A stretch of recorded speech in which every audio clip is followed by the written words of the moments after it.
discuss the educational rights of the women in Islam.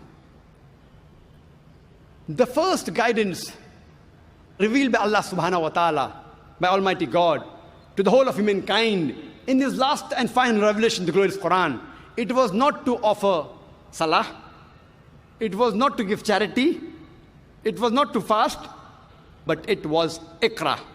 It was to read, to proclaim, to repeat. And the first 5 verses revealed of the glorious Quran was from Surah Iqra, chapter number 96, verse number 1 to 5. It says, Iqra bismi rabbika allazi khalaq, khalaqal insana min alaq, Iqra wa rabbuka al-akram, alladhi allama bil kalam, allama al-insana ma lam ya'lam. Read, recite, proclaim in the name of thy Lord who created. Who created the men from something which clings, a leech-like substance.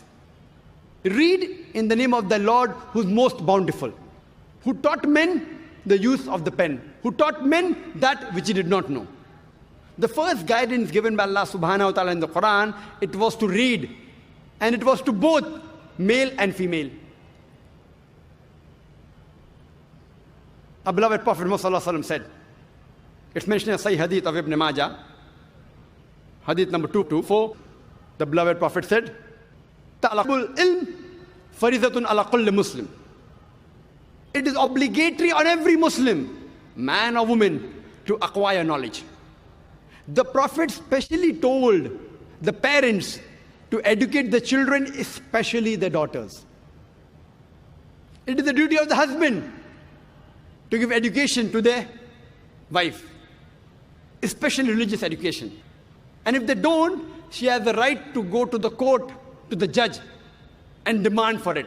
If he cannot teach it himself, he'll have to send her and see to it that he educates her. There is a chapter in Sahih Bukhari, when one hadith, the woman, they approach the Prophet, and they tell him that you're always surrounded by men. Why don't you give us a special time? And the Prophet agreed, and is to specially dedicate time to educate only the women. He also sent Sahabas to specially educate the women. And if you read the history of Islam, 1400 years ago, in the days of ignorance, in Yawm al-Jahiliyyah, at that time, we have examples of many women, several women who were scholars. The best example I can think is Aisha bint Abi Bakr, may Allah be pleased with her, the wife of the Prophet.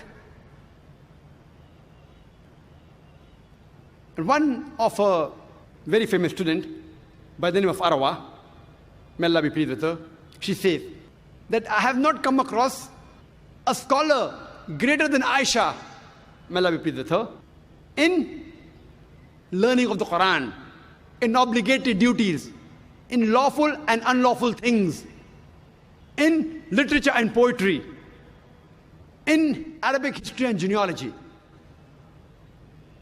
And when we read the seerah of Aisha, may Allah be pleased with her, we find out that she lived many years after the death of the Prophet, and she guided many of the Sahabas.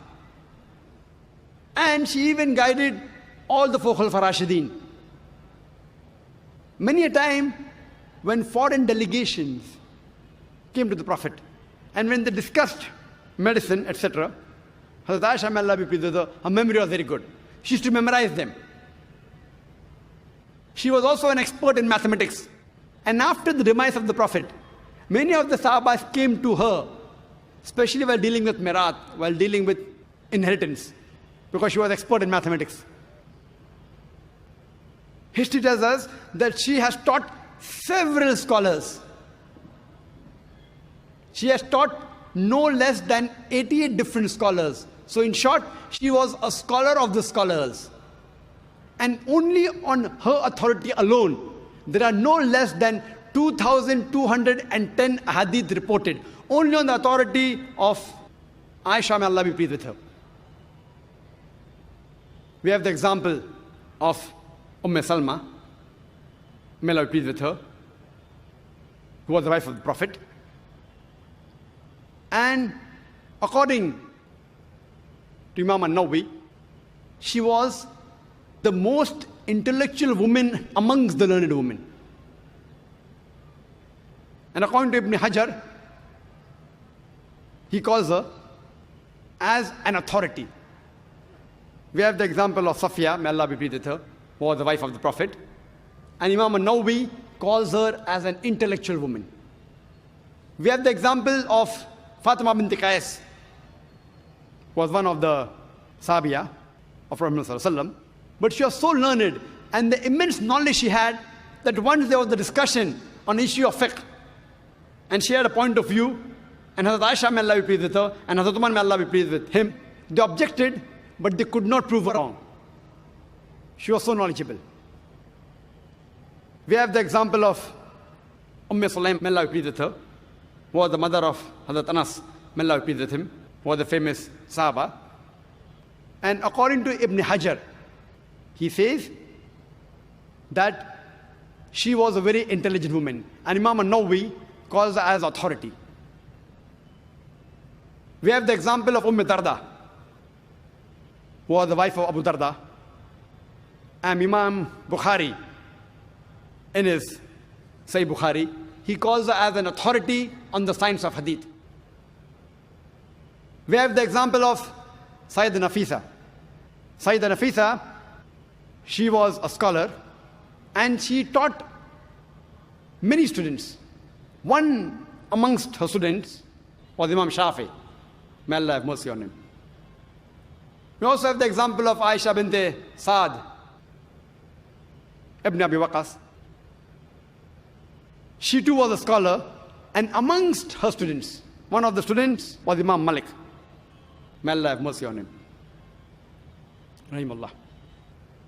Imagine in the days of ignorance, in Yawm al-Jahiliyyah, there were several women who were scholars. At that time, people were hardly educated, and imagine we have examples of several women who were great scholars.